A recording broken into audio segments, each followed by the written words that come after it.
Narito ang malalaki at makabuluhang balita ngayong araw. Hataw Balita ngayon. Nag-courtesy call si German Defense Minister Boris Pistorius kay Pangulong Ferdinand Marcos Jr. sa Malacanang kahapon August 7. Dito inihayag ng Defense Minister na malapit nang maisapinal ang Defense Pact sa pagitan ng Pilipinas at Germany na naglalayong mapatatag pa ang ugnayan ng dalawang bansa at mapanatili ang kapayapaan sa rehiyon. Ang nasabing kasunduan ay inaasahang malalagdaan bago matapos ang taon. We decided both of us that we would like to have the security agreement, the defense agreement between our two countries, and we want to try to sign it until the end of the year. Matatandaang nagpulong sina Pangulong Marcos Jr. at German Chancellor Olaf Scholz sa Germany noong Marso at nagkasundong palakasin ang defense cooperation ng dalawang bansa, partikular na pagdating sa cyber at maritime domains. Hataw Balita ngayon. Tinututukan ng Philippine Coast Guard o PCG ang isinasagawang investigasyon sa mga barkong MV Mirola 1 at motor tanker Jason Bradley na sumadsad at lumubog sa Bataan noong kasagsagan ng pananalasa ng bagyong Karina at habagat sa bansa. Ito ay dahil sa aligasyong sangkot umano ang mga ito sa iligal na pagpupuslit ng langis para makaiwas sa pagbabayad ng buwis o ang tinatawag na paihi. Pero paglilinaw ng PCG, hindi basta-basta ang pag-detain sa barko kung wala namang isinasampang kaso laban sa kanila. But yung allegation na involved tong mga barko sa smuggling, pinag-usapan na po yan at subject of investigation. Hintayin natin yung kalalabasan ng investigation. Well, we have to check kung may court order na dinidetain yung Mirola at may kasong nakasampa plus may court order. Otherwise, hindi natin siya pwedeng pigilan or under investigation lang. Hataw Balita ngayon. Natuklasan ng Santa Cruz Davao del Sur Local Government Unit ang ilang mga falsipikadong birth certificate na may pangalang Chinese na irregular na na-issue sa mga foreign national ng local civil register. Sa ikalawang pagdinig ng Senado kahapon, kaugnay sa mga umano'y falsipikadong dokumento na kinukuha ng mga foreign national sa pamahalaan upang magpakilalang isang Filipino citizen, sinabi ni Santa Cruz Davao del Sur Mayor Jose Nelson Sala Sr. na sa mahigit 1,500 peking Certificate of Live Birth, 54 sa mga ito ang nakumpirmang walang magulang na Pilipino kundi mga Chinese. Dagdag pa ng alkalde, nalaman nila na halos magkakahalintulad ang impormasyon sa mga dokumento ng mga ito. Posible umanong konektado ang kanilang tauhan sa Regional Office ng Philippine Statistics Authority o PSA at maaaring ginagamit ang naturang mekanismo upang kumita. Investigahan ko hanggang from 2020 to 2016. Okay. Ayun, nakita ko dyan is 1,501 yung spurious record na chords. Kung titingnan mo, ang hilot, kahit saan na barangay ito ipinanganak, isang pangalan ng hilot. Isang pangalan. Titingnan ko yung penmanship, yung nagpirma lahat sa papers, isang tao lang. Isang tao lang. Tinignan ko rin pinuntahan ko rin sa research office kung mayroon bang resibo. So, nagbigay pa sila na ma-issuehan ng resibo. Kung mayroon bang mga resibo, yung mga corps na yan, is wala din. Ang duda ko dyan, Senator, ay yung head namin sa PCA, may magkamag-anak na nag-work din sa PCA sa region. Tapos mayroon ng isa niya, ang anak niya mismo, sa isang law firm. Kasi may mga record doon na doon sila pinag-subscribe yung ano. Tapos mayroon na silang na may travel agency. Hataw Balita ngayon. Binigyang diin ni PNP Chief General Francisco Marbil na may tuturing na malaking kawalang galang sa batas ng Pilipinas ang ginagawang pagtatago ng religious group leader na si Apollo Kibuloy sa pagdinig ng Senate Committee on Public Order and Dangerous Drugs kahapon, August 5, ukol sa umano'y excessive use of force sa pagsisilbi ng warrant of arrest laban kay Quiboloy noong June 10. Sinabi ni General Marbil na isang malaking hamon para sa security forces ng bansa at integridad ng criminal judicial system ang hindi nito pagpapakita. Pinabulaanan ni General Marbil ang paratang ng ilang mga miyembro ng Kingdom of Jesus Christ o KOJC at sinabing nakasunod sa police procedure ng PNP ang ginawang pagsisilbi ng warrant ng mga pulis. Tiniyak din ni PNP Chief na sapat na bilang ng mga pulis na nagtungo sa 3 property ni Quiboloy sa Davao. Ito'y matapos makatanggap ng intelligence report ang pulisya na di umano'y maaaring gumamit ng civilian si Quiboloy bilang human shield. Hataw Balita ngayon. Ipinananawagan ng mga transport group na pabor sa Public Transport Modernization Program na huwag suspindihin ang implementasyon ng nabanggit na programa. Sa isinagawang Unity Walk kahapon August 5, binigyang diin na dapat nang gumawa ng batas ang Senado at Kongreso para maipatupad na ito dahil nasa mahigit 80% na ng mga operator ng public transport ang nakapag-comply sa modernization program ng pamahalaan. Yung ating mga mambabatas, ang aming pong hiling sa inyo, gawin nyo na pong batas ang PUB Modernization Program para hindi po kami lagi nakasandal sa inyo. Kapag ito'y naging batas, hindi na kami kailangan pakialaman dahil kami magtatrabaho ng tama. Ayon naman kay LTFRB Chairperson Attorney Teofilo Guadis III, meron ng panukala sa Senado para gawing batas ang modernization program. Oras aniya na maging batas ito, lahat ng nasa hanay ng pampublikong transportasyon ay mauobliga ng sumunod dito. Tuloy ang modernisasyon! Ang sabi po ng ating mahal na kalihim, tuloy-tuloy ang modernisasyon, walang resolusyon ang makakapigil sa atin, tuloy-tuloy ang programa ng gobyerno. So may permanente ng budget ito, unlike ngayon, depende ho kami kung ano ang ibigay po ng Senado at ng Kongreso sa amin. At siyempre dahil batas na ito, magiging mandatory na po ito sa lahat at may sanction and force of law, hindi lang po ng isang department order. Hataw Balita ngayon.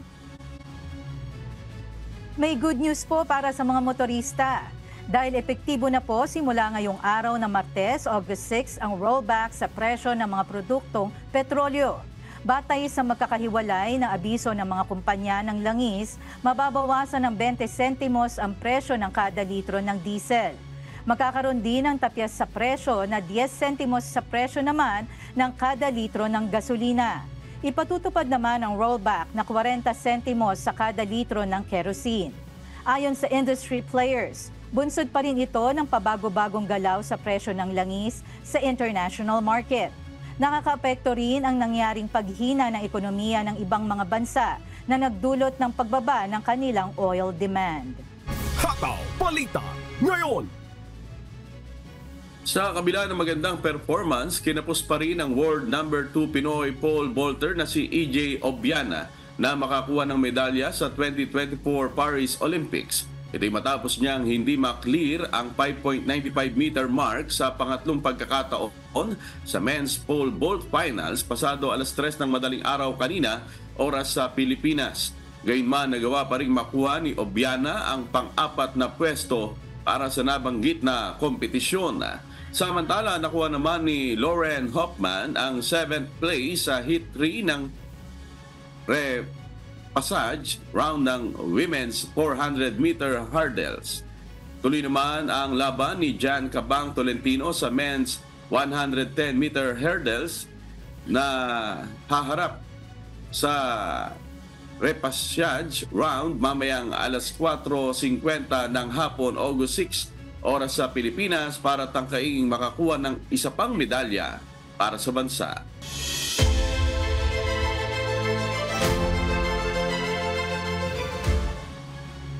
Nag-inspeksyon si House Speaker Martin Romualdez kasama ang ilang mambabatas sa ilang Pogo compound kahapon. Unang pinuntahan ng mga kongresista ang Zone U1-2 Pogo Hub sa Bamban, Tarlac. Si Nestor Torres humahataw. Hataw Balita ngayon. Isang on-site inspection ang isinagawa ni House Speaker Martin Romualdez kasamang ilang mambabatas na kabilang sa House Committee on Public Order and Safety and Games and Amusement kahapon, August 5. Unang binisita ng grupo ang compound ng Sunyuan Technology Incorporated sa Bamban, Tarlac. Kasunod naman ay ang compound ng Lucky South 99 sa Porac, Pampanga, kung saan nadatnan ng grupo ang mga Chinese military uniforms, torture equipment at ilang used at unused na SIM cards na kasama sa mga nakumpiska sa isinagawang raid na pinangunahan ni Presidential Anti-Organized Crime Commission o PAOK. Ayon kay Speaker Romualdez, nais nilang makita ng personal ang mga lugar ng Pogos upang makatulong na mapabilis ang implementasyon ng direktiba ni Pangulong Ferdinand Marcos Jr. na tuluyang ipagbawal ang operasyon ng Pogo sa bansa. Yun ang direksyon po ng ating Presidente, kaya susundan po natin. Dapat makita natin lahat walang lulusot. Isa sa tinitignan ng Kamara ang matibay na koneksyon ng Pogo sa kalakaran ng illegal na droga sa bansa. There could be a direct link, no, nitong mga pogong ito doon sa mga sindikato ng drugs. It seems that the drug lords or the drug syndicate, no, launders their money through these pogos. Bakit natin nasabi yon? Kasi merong mga corporations that are registered where the incorporators of these corporations are the same incorporators of the owner of a warehouse na merong nakitang drugs. Meaning, yung Empire 999 na nagmamay-ari ng droga doon sa Mexico, Pampanga, may mga kasosyo sa mga korporasyon na kung saan ay parehas sila ng mga incorporators. So yung interlocking incorporators is our link na maaaring involve ang mga pogong ito direkta kay Michael Yang through his brother na nagre-remit yata ng pera doon sa pogo sa Bamban, Tarlac. Matapos ang press conference, tumuloy ang mga mambabata sa isa pang Pogo compound ng Empire 999 Realty Corporation sa Barangay San Jose Malino sa Mexico, Pampanga. Kaya nandito po tayo, kaya we want to be part of the swift implementation and enforcement of the President's orders. So, kaya po nandito tayo lahat at nakita natin mismo, firsthand, now we have actually come and seen it. Diba talaga pag nakikita natin? Nestor Torres, humahataw sa balita ngayon. Hataw Balita ngayon. Nararapat lang ayon sa Philippine National Police at National Police Commission o NAPOLCOM ang deployment at sabay-sabay na pagsalakay ng maraming mga pulis sa mga compound ng Kingdom of Jesus Christ Group sa Davao. Ayon sa NAPOLCOM, may sapat na batayan ang warrant para pasukin nila ang compound. Sila Len Moreno, humahataw! Hataw Balita ngayon. Iginiit ni Philippine National Police Chief Police General Romel Francisco Marbil na legal at may sapat na basehan ng PNP sa pagsisilbi ng warrant of arrest kay KOJC leader Apollo Kibuloy. Ayon kay Marbil, sumunod sa operational procedure ang PNP. Sa katunayan, 15 PNP na ang nirelieve sa pwesto matapos bigong mahuli si Kibuloy at mga kapwa nito akusado. Sa pagdinig ng Senate Committee on Public Order and Dangerous Drugs hinggil sa umano'y paggamit ng pulisya na excessive force sa KOJC raid, sinabi ng National Police Commission o NAPOLCOM na legal ang kanilang operasyon at sabay-sabay nilang nilusob ang iba't ibang property ng grupo ni Kibuloy dahil 6 na individual ang subject ng arrest warrants. Kung merong warrant of arrest, enough na yun na makapasok yung pulis sa loob. Subalit, kailangan lang na may protocol. Sa nakita po ng NAPOLCOM dun sa video footages, lumalabas naman na naka-restrain yung mga pulis nga. Sila yung ni water cannon, sila yung napagbuhatan ng kamay kasi nga kahit na ating dating Pangulo sinabi nga na pwede talagang makapasok kasi may warrant of arrest. Nangangahulugan po na yung mga kinaukulan din nagkakasundo na talagang pwedeng pumasok sa loob. Kaya lang po siguro napilitan pumasok kasi pinigilan sila. Magugunitang nagreklamo ang kampo ng KOJC dahil sa umano'y marahas na pagsalakay ng mga pulis sa kanilang mga compound sa Davao at Sarangani madaling araw ng June 10. Marami umano sa kanilang mga miyembro ang natroma dahil sa operasyon na nila ay labag sa batas. Giit naman ni PNP Chief Police General Romel Francisco Marbil, sumunod sila sa police procedure. Sapat din anya ang bilang na idineploy na pulis dahil itinuturing umanong high threat si Kibuloy. Malaki ang impluwensya nito sa lugar at may intelligence report na gagamit sila ng human shield para pigilan ang mga otoridad. Kinontra naman ito ng abogado ni Kibuloy at sinabing iligal ang pagpasok at paghalugog ng mga pulis dahil wala silang dalang search warrant. Pakiusap ng KOJC sa Senado, tiyakin ang istriktong pagsunod sa patakaran ng PNP ng pagsisilbi ng warrant para huwag malabag ang karapatan ng subject ng operasyon.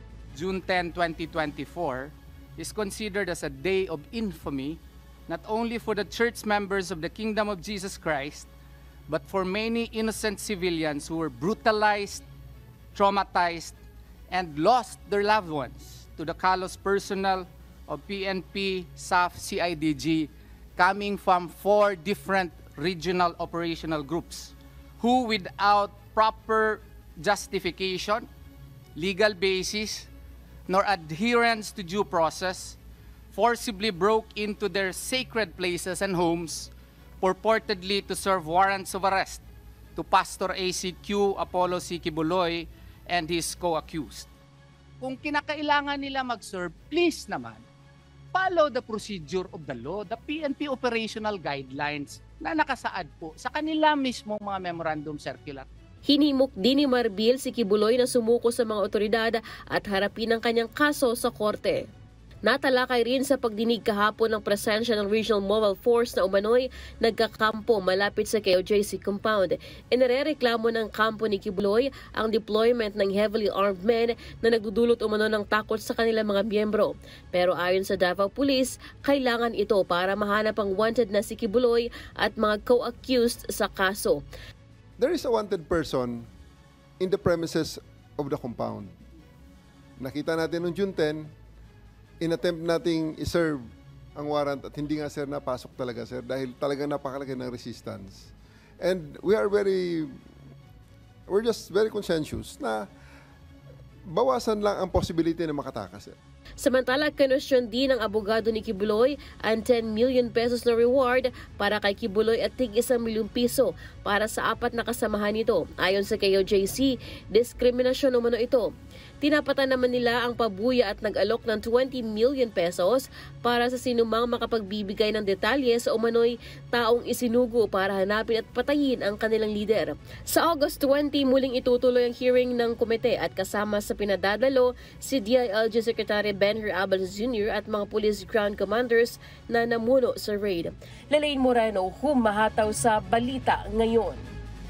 Hataw Balita Ngayon! Inihanda na ng lokal na pamahalaan ng Maynila ang isasagawang Heroes Welcome para kay Olympics gold medalist Carlos Yulo. Samantala, dinoble naman ng House of Representatives ang ibibigay nitong cash incentive para sa kanya na 6 million pesos. Si Alan Manansala, humahataw. Hataw Balita Ngayon! Isang malaking pagsalubong ang inihahanda ng lungsod ng Maynila para sa pagbabalik bansa ni two-time Paris Olympics gold medalist Carlos Yulo. Ayon kay Manila Mayor Hani Lacuna, ang Heroes Welcome na ihahandog ng lungsod sa Manilenyong si Yulo ay bilang pagkilala sa karangalang ibinigay nito sa bansa matapos manalo ng 2 gold medals sa 2024 Paris Olympics. Ang pamahalaan lungsod ng Maynila, kasama siyempre ang buong Maynila, ay naghahanda po ng isang homecoming heroes parade para po sa ating natatanging Manileño na si Carlos Edriel Yulo. Siguro po sisimulan natin yung kanyang heroes parade kung saan po siya lumaki, dyan po sa May Leverisa, tapos dadaan po sa mga lugar dito, halimbawa po siguro sa May Malacanang area, hanggang magtatapos po dito sa Manila City Hall kung saan po igagawad natin ang pagparangal sa kanya. Si Carlos Yulo ang kauna-unahang atletang Pinoy na nakakuha ng 2 gold medal sa Olympics. Una nang nagwagi ng ginto ang 24-year-old gymnast sa floor men's exercise. Nakuha rin niya ang gintong medalya para naman sa vault finals ng artistic gymnastic competitions sa 2024 Paris Olympics. Dahil dito, kabi-kabilang parangal at pagkilala ang nakatakdang matanggap ni Yulo mula sa pamahalaan at mga pribadong kumpanya at individual. Isa ang House of Representatives sa magkakaloob ng pagkilala sa tinaguriang Golden Boy ng bansa. Ayon kay House Speaker Representative Martin Romualdez, dodoblehin na ng Kamara ang nauna nitong 3 million pledge para kay Yulo. Dahil 2 ginto ang maiuuwi ng atleta, 6 million pesos ang nakahandang ibigay ng Kongreso. Ayon pa kay Representative Romualdez, ang ipinakitang husay ni Yulo ay magsisilbing inspirasyon para sa mga Pilipino na tuparin ang kanilang mga pangarap na may determinasyon at pagpupursige. Alan Manansala, humahataw sa Balita Ngayon.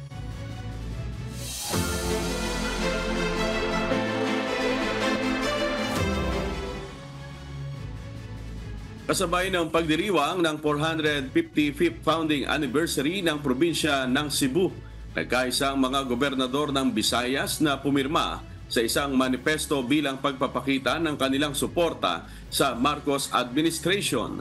9 na gobernador sa Visayas ang bumahagi bilang signatories mula sa Iloilo, Southern Leyte, Eastern Samar, Siquijor, Guimaras, Aklan, Negros Occidental, Bohol at Cebu.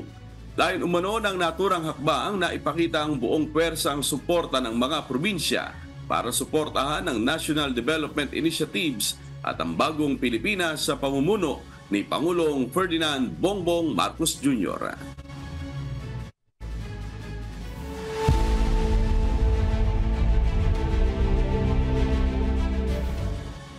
Balitang Amerika naman tayo, nakipagkita si United States Vice President Kamala Harris sa ilan sa mga posibleng maging kanyang running mate sa nalalapit na eleksyon. Isang panayam din ang isinagawa nito para masukat ang potensyal ng bawat isang contender para sa posisyon. Ito ang humahataw na balita ni Val Onya. Hataw Balita Ngayon! Bago ang kanyang tour sa mga battleground states, in-interview ni United States Vice President Kamala Harris ang mga posibleng kandidato para maging kanyang running mate. Kabilang sa mga pumunta sa Washington DC upang makipagkita kay Harris sina Governor Josh Shapiro, Senator Mark Kelly at Governor Tim Walz. Ang mga pagpipilian para sa pangalawang pangulo ng Demokratikong Partido ay natrim na sa 5 tao.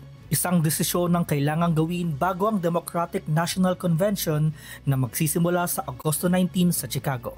Hindi pa malinaw kung ang iba pang mga posibleng kandidato tulad ni Kentucky Governor Andy Beshear o Transportation Secretary Pete Buttigieg kung makikipagkita rin kay Harris. Noong Biyernes, opisyal na naging nominado ng Democratic Party si Harris matapos ang naging botohan ng mga delegado ng partido.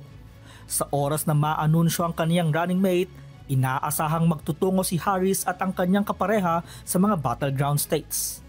Si Governor Shapiro na may mataas na approval ratings mula noong mahalal siya noong 2022 ay maaaring makatulong kay Harris na makuha ang Pennsylvania, isang mahalagang estado sa laban para sa White House. Si Senator Mark Kelly, isang dating Navy pilot at NASA astronaut, ay kilala sa kanyang mga posisyon sa gun safety at strong border stance na maaaring makatulong na makaakit ng mga independent at conservative na botante. Si Governor Walz na nagsilbi ng 12 taon sa Kongreso bago naging gobernador ng Minnesota noong 2019 ay nakakuha ng pambansang atensyon sa kanyang stratehiya laban kina former President Donald Trump at J.D. Vance. Ayon kay President Joe Biden, nakausap na niya si Harris tungkol sa paghahanap ng kanyang running mate. Ang mga posibleng kapareha ni Harris para sa Democratic ticket sa nalalapit na eleksyon ay sasailalim sa isang masusing vetting process kung saan kinakailangang sagutin ang hanggang 200 tanong bago sila maging seryosong ikonsidera. Patuloy pa rin ang kampanya ni Trump na humaharap sa mga kontrobersya dahil sa kanyang mga komento tungkol sa racial identity ni Harris. Si Harris ay may inang ipinanganak sa India at amang mula sa Jamaica at lagi niyang ina-identify ang sarili bilang parehong Indian, American at Black. Samantala, maraming Trump allies ang lumabas sa mga US politics show noong linggo upang baguhin ang atensyon mula sa sinabi ni Trump. Si Senator Lindsey Graham ng South Carolina, isang matagal ng taga-suporta ni Trump, ay nagsabing dapat mag-focus si Trump sa mga policy decision ng Biden-Harris administration at hindi sa heritage ng pangalawang Pangulo. Val Onia, humahataw sa balita ngayon. Hataw Balita Ngayon. Pinutol na ng bansang Mali ang diplomatic ties nito sa Ukraine dahil sa umano'y ginawang pagsuporta sa Tuareg separatist rebels na ikinasawi ng ilang Malian soldiers at mercenaries mula sa Wagner Group ng Russia. Ito ang humahataw na balita ni Early Briones. Hataw Balita Ngayon.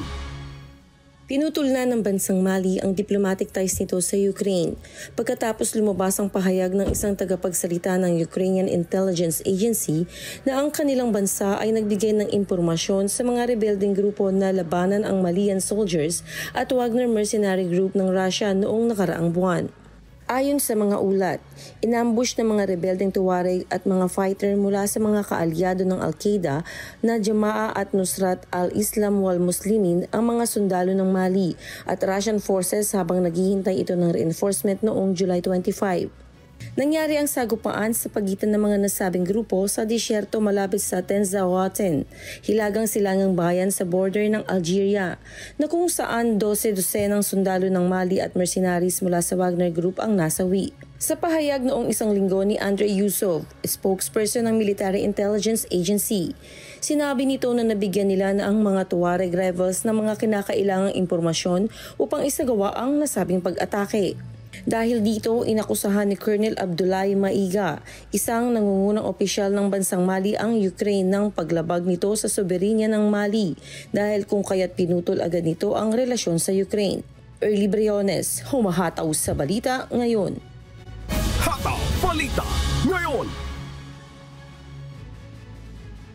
Nagdulot ng 2 pagkamatay at pagka-ospital ang naitalang 18 kaso ng listeria sa Canada. Ayon sa isang abogado, maaari namang magkaroon ng malalaking settlement mula sa korte ang mga taong nagkakasakit nito.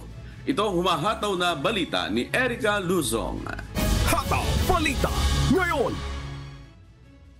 Naitala na ang 18 na kaso ng listeria sa Canada na nagresulta sa 2 pagkamatay at pagkaka-ospital.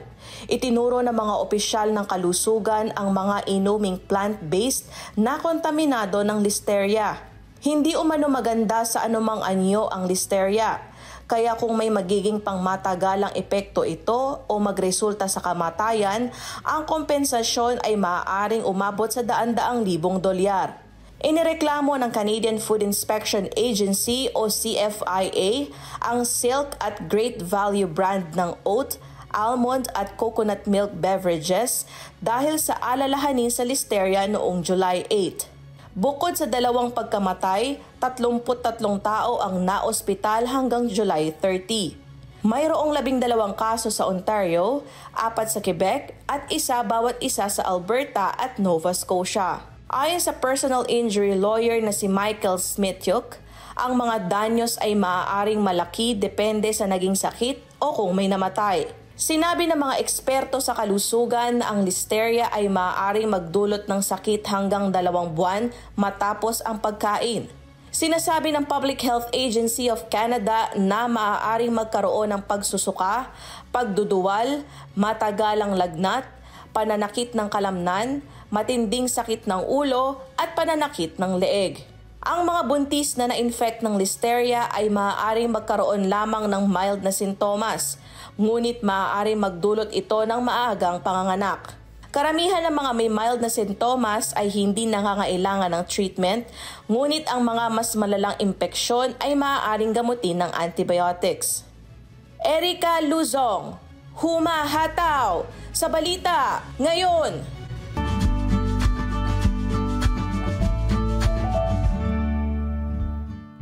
Alamin ang magiging lagay ng panahon sa iba't ibang bahagi ng bansa ngayong araw ng Martes. Panoorin po natin ang update mula sa Philippine Weather Bureau Pag-asa. So alamin po natin yung magiging lagay ng panahon sa malaking bahagi ng ating bansa. Unahin po muna natin yung ating latest satellite image. So sa kasalukuyan po ay may binabantayan tayong low pressure area na nasa loob ng ating Philippine Area of Responsibility. Although kung makikita po natin may kalayuan po ito sa ating kalupaan at walang direktang epekto sa anumang bahagi ng ating bansa. As of 3 a.m., huli itong namataan sa layong 835 kilometers, east-northeast po yan ng extreme northern Luzon. At sa ngayon po, hindi naalis or mababa po yung tsansa na ito yung magiging isang ganap na bagyo. Pero dahil nasa karagatan pa po ito, ay continuous po yung monitoring natin. Kaya patuloy po tayo mag-antabay sa updates na ilalabas ng Pag-asa sa mga susunod na araw. Sa ngayon po, ang nakaka-apekto sa ating bansa ay nakikita po natin yung epekto ng hanging habagat or southwest monsoon at nakaka-apekto po siya sa areas ng southern Luzon pati na rin ng Visayas. Kung makikita po natin dito sa satellite image ay may mga kapal po na kakaulapan na posibleng magdulot ng maulan na panahon sa areas ilang bahagi ng southern Luzon at Kabisayaan. Samantalang sa nalalabing bahagi naman po ng ating bansa, although may namamataan po tayong mga kaulapan na hindi naman po sila tumatagal, so most likely magiging mainit pa rin po yung panahon, lalong-lalo na pagdating ng tanghali at may mga isolated thunderstorms naman pagdating sa hapon o sa gabi. Sa mga susunod na araw naman po, inaasahan natin na magpapatuloy yung epekto nitong hanging habagat. Kaya asahan po natin mas magiging madalas yung maulan na panahon, lalong-lalo na sa malaking bahagi po ng Luzon at Visayas. At possible or mas magiging madalas din yung mga isolated mga pag-ulan pagdating sa hapon o sa gabi o sa madaling araw. Sa kalagayan po ng ating karagatan, wala po tayong gale warning sa ngayon. Iba yung pag-iingat lamang po sa mga planong pumalaot sa mga posibilidad ng mga offshore thunderstorms. Ito po yung mga biglaan o mga panandaliang buhos ng ulan sa karagatan. Asahan po natin yung banayad hanggang sa katamtaman ng mga pag-alon kay malayo pong makakapalaot yung ating mga kababayan, lalong-lalo na yung may mga malit na sakyang pandagat. Ngayong umaga, si Haring Araw ay sisikat ng 5:41 a.m. at lulubog mamaya 6:23 p.m. At napanood po natin ang update mula kay Pag-asa Weather Specialist Rhea Torres. Tandaan, sa bawat araw na ating nasisilayan, tayo magpasalamat sa Diyos na may lalang.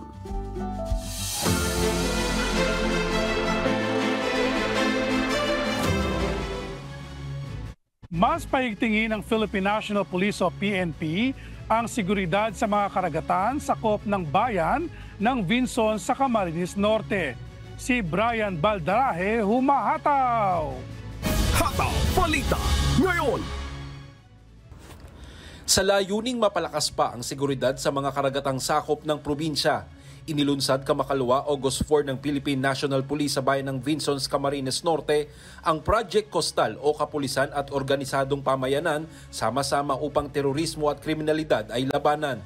Sa programang ito, magiging force multiplier o dagdag na puwersa ang mga mangingisda upang bantayan ang mga karagatang sakop ng naturang bayan laban sa mga foreign vessel na maaaring pumasok. Layon din itong maging mabilis ang paghahatid ng impormasyon sa mga otoridad kung may mga nakikitang mga iligal na gawain sa mga coastal areas. Itong Calagos Island po is comprises of 3 barangay na kung saan very prone po ito sa posible na pagdaungan ng mga ganitong mga vessel. Yun nga po, yung kung mapapansin nyo po, itong launching namin po itong sa Project Coastal ay address po ito dun sa mga fisher folks natin. Kasi posible na hindi po nga po dumidikit dito sa barangay, sa mainland, but nandun nakapalibot sa karagatan. Matatandaan nitong buwan ng Marso ngayon taon, isang abandonadong Chinese speedboat ang natagpuan sa bayan ng Vinsons. Nitong mga nakaraang buwan din ay may mga naiulat ng mga foreign vessel na dumadaan sa mga karagatang sakop ng probinsya. Napakalaki po at napakalawak ng sakop na karagatan at baybayin ng buong Pilipinas at ilan lang po yung coast guard natin. So malaking bagay po na mayroon pong pagtutulungan ng ating PNP at saka yung komunidad. So So far po, kahit ilang % lang ang merong gadget po dito sa aming barangay, kung lahat po ng tao ay magtutulungan at merong malasakit sa bawat isa, siguro naman po ay nandiyan po yung seguridad at pag-iingat sa aming mga taga-barangay Banok. Samantala, kasabay ng paglulunsad ng naturang programa, namahagi rin ng PNP Vinsons ng school supply sa 3 coastal barangay sa Calaguas Island. Naging kaisa rin ng MCGI Camarines Norte chapter sa naturang aktibidad matapos itong magsagawa ng feeding program sa 500 residente ng barangay Banokbok sa isla ng Calaguas. Brian Baldarahe, humahataw sa balita ngayon. Hataw Balita ngayon. Umabot na sa 145,651,000 pesos ang estimated loss dulot ng pinsala ng African Swine Fever o ASF sa bayan ng San Jose Occidental, Mindoro. Batay sa tala ng Municipal Agriculture Office, umabot na sa 12,426 ang bilang ng namatay na baboy sa bayan bunsod ng naturang sakit. Ito'y matapos magdagdag ang 813 depopulated swine mula sa mga barangay ng Sentral, Batasan at Camburay noong August 2. Umabot na sa 1,474 ang bilang ng mga apektadong hog raiser na mula sa 16 na barangay. Samantala, iniulat naman ng Department of Agriculture Ilocos Region na as of August 5, umabot na sa 10 ang bilang ng village mula sa mga bayan at lungsod ng La Union Province ang nagpositibo sa ASF.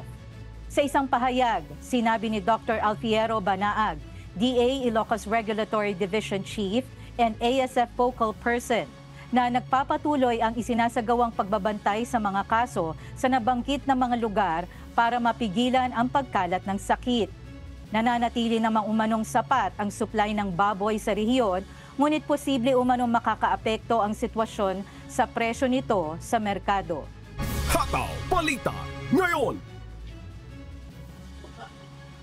Positibo sa red tide ang ilang mga baybayin sa Zamboanga del Sur, Surigao del Norte, Leyte, maging sa Samar, Eastern Samar at Zamboanga, Sibugay. Base po sa latest bulletin ng Bureau of Fisheries and Aquatic Resources, partikular na natukoy ang red tide sa Dumangquillas Bay sa Zamboanga del Sur, coastal water ng San Benito sa Surigao del Norte. Gayun din sa mga isla ng Daram, Sumaraga at Cambatutay Bay sa Samar, maging sa Matarinao sa Eastern Samar at Concabato Bay sa Leyte, maging sa Tungawan, Zamboanga, Sibugay. Ayon sa BIFAR, ang lahat ng mahuhuling shellfish at alamang sa mga nabanggit na lugar ay hindi ligtas na kainin ng tao. Gayunman, ligtas pa rin sa human consumption ang mga mahuhuling isda, pusit, hipon at alimango sa mga nabanggit na lugar basta't ito ay huhugasan ng mabuti bago lutuin. Hataw Balita ngayon.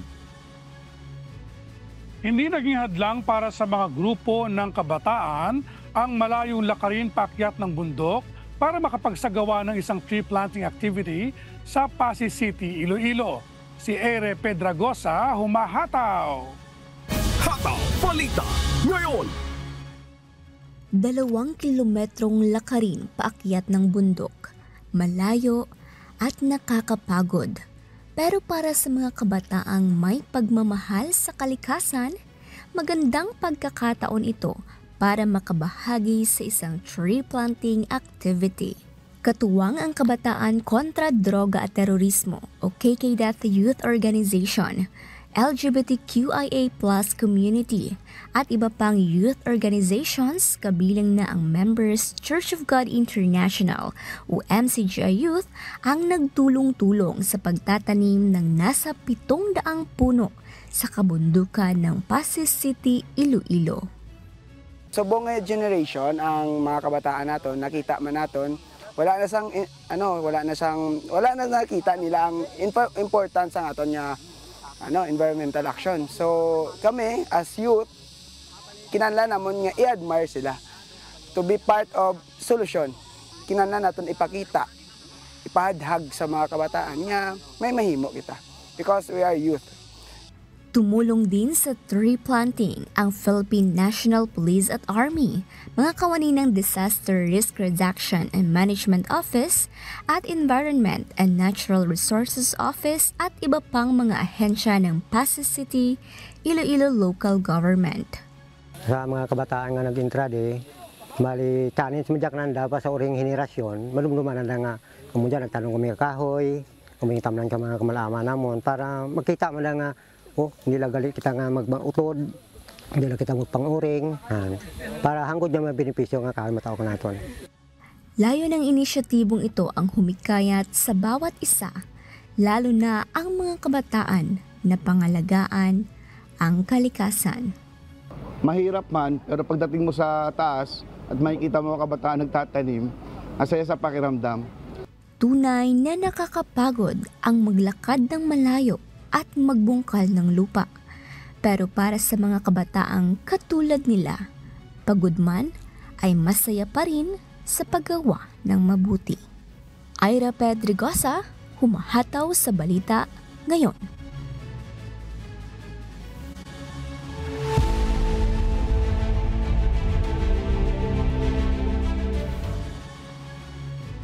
Patuloy na nakararanas ng mga wildfire ang Pacific Northwest, USA. Dahil dito nagbaba ng evacuation notices sa lugar na nagbabalot ng makapal na usok. Mula sa Los Angeles, USA, may humahataw na balita si Klein Sinca, live. Hataw Balita ngayon. Magandang araw, Klein. Gaano na ba karami ang nasunog na kakahuyan? Bebs, iniulat ng Northwest Interagency Coordination Center report na mahigit 1 million acres na ang nasunog sa Oregon dulot ng nasa 32 major fires na sumasalanta sa lugar at sa Washington na hindi pa 99% contained. Bunsod nito, nag-issue si Washington State Governor Jay Inslee na emergency proclamation sa estado noong Biyernes. Mahigit 9,000 tao naman ang nasa evacuation notice sa Oregon o 1,251 na tao sa ilalim ng Level 3 notice na kailangan na lumikas ng agaran ayon sa Oregon Office of Emergency Management. Nasunog ang 295,000 acres sa Eastern Oregon ng dirt-free fire na 80% contained. 99% contained naman ang Cow Valley Fire na nakasunog ng 133,490 acres at patuloy namang nasusunog ng Thompson Fire ang mahigit 31,000 acres ng lupa at 65% contained. Nasunog naman ng Falls Fire ang 145,000 acres ng lupa sa gitna ng Oregon. May telephone fire din sa silangan nito na nakasunog ng 50,000 acres. Dahil dito 2,300 na tao ang nasa ilalim na evacuation notice. Nasa 1,700 na residente naman ang nasa ilalim na Level 2 o 3 notice. Balik sa iyo, Bebs. Yes, Klein, kamusta naman yung pinsala sa Washington? Ang Monkey Creek Fire na malapit sa Oregon-Washington border ay 113,902 acres na ang nasunog, Bebs. At sa report ng Oregon OEM, linggo ng umaga ay 32% na ang contained at halos 2,800 na tao na ang nasa ilalim ng kanilang evacuation order. At sa loob ng wala pang 2 buwan, nasunog ang Pioneer Fire sa Washington, ang 35,477 hektarya naman sa northern part ng estado. At nitong linggo ng umaga, 12% na ang contained dito at maaari na magdulot ng panganib sa mga estruktura ayon sa NICC. At sa northeastern part naman ng estado, 53,403 na hektarya na ang nasunog dahil sa Sowila Fire. At nitong linggo ng umaga ay 85% contained na ito. Sa southern portion naman ng Washington Retreat Fire ay 41,000 hektarya na ang nasunog at 40% naman ang contained, beds. Okay, keep us updated at salamat, Klein Sinca mula sa Los Angeles, USA. Hataw Balita ngayon.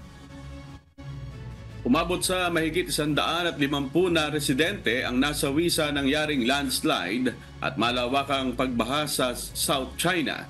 Sa nakalipas na 2 buwan, patuloy na nakararanas ng matinding pag-ulan ang nasabing bahagi ng bansa sa gitna ng peak flood season.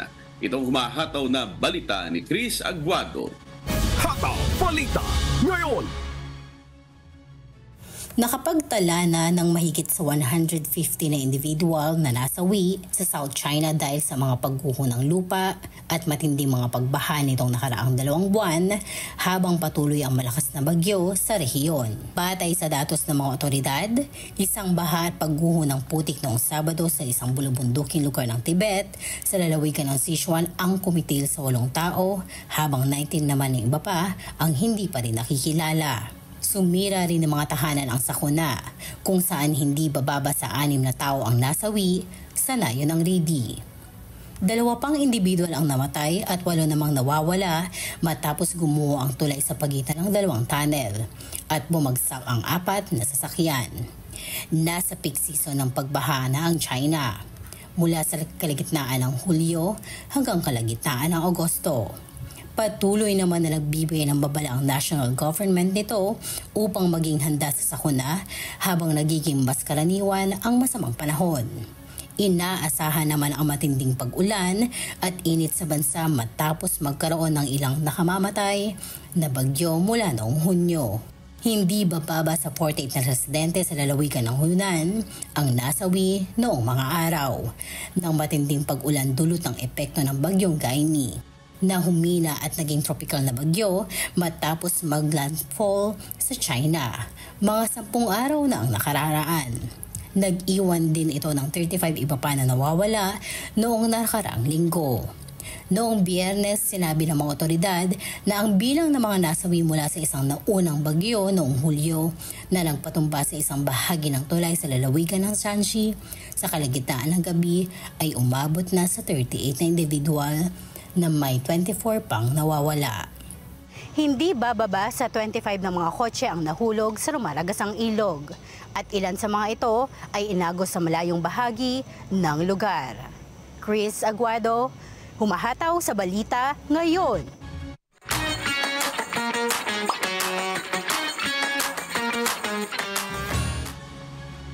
Muling magsasagawa ng Filipino Language and Cultural Enrichment Program para sa mga kabataang Pilipino sa Brunei.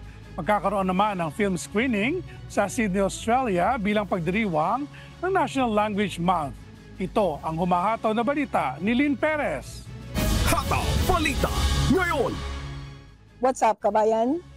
Magsasagawa ng Consular Outreach Mission sa Orangeville, Ontario, Canada sa August 10.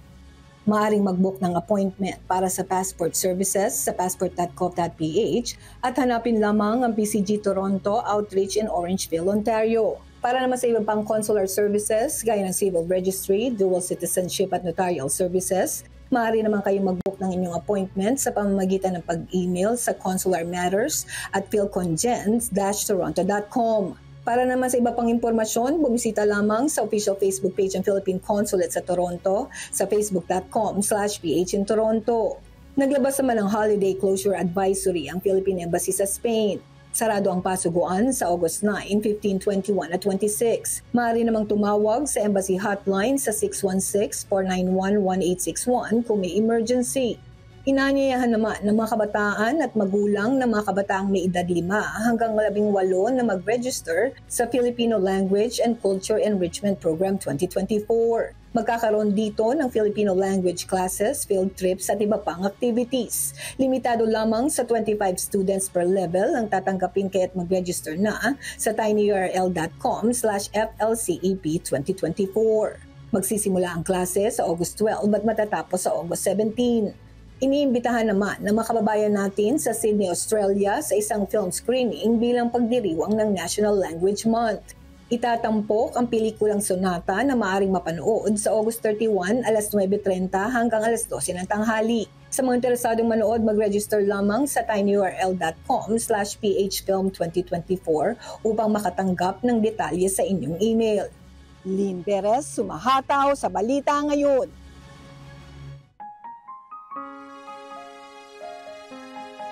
At sa aming ibabahaging mga salita ng Diyos na ating sandigan mula sa Ecclesiastes Kapitulo 7, talatang 16.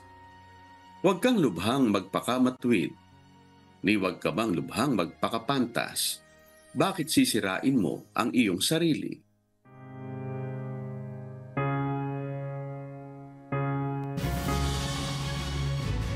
At yan pong mga humahataw na balita ngayong umaga ng Martes, ika-6 sa buwan ng Agosto 2024.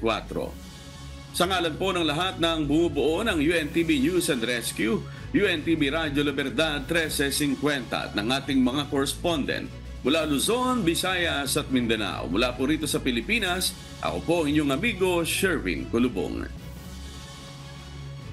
At yan po ang mga humahataw na balita sa iba't ibang panig ng mundo ngayong Tuesday morning, August 6, 2024. Mula naman rito sa Seoul, South Korea, ako si Amil Pascual, kamsahamnida. Ako naman si Beverly Saison mula sa tinaguriang City in Motion, syempre dito lang sa San Diego, California, USA. At dito sa UNTV at sa UNTV Radio La Verdad 1350. Diyos ang aming sandigan. Serbisyo publiko ang aming pinahahalagahan. Susunod na ang Good Morning Kuya. Salamat po sa Diyos at magandang umaga.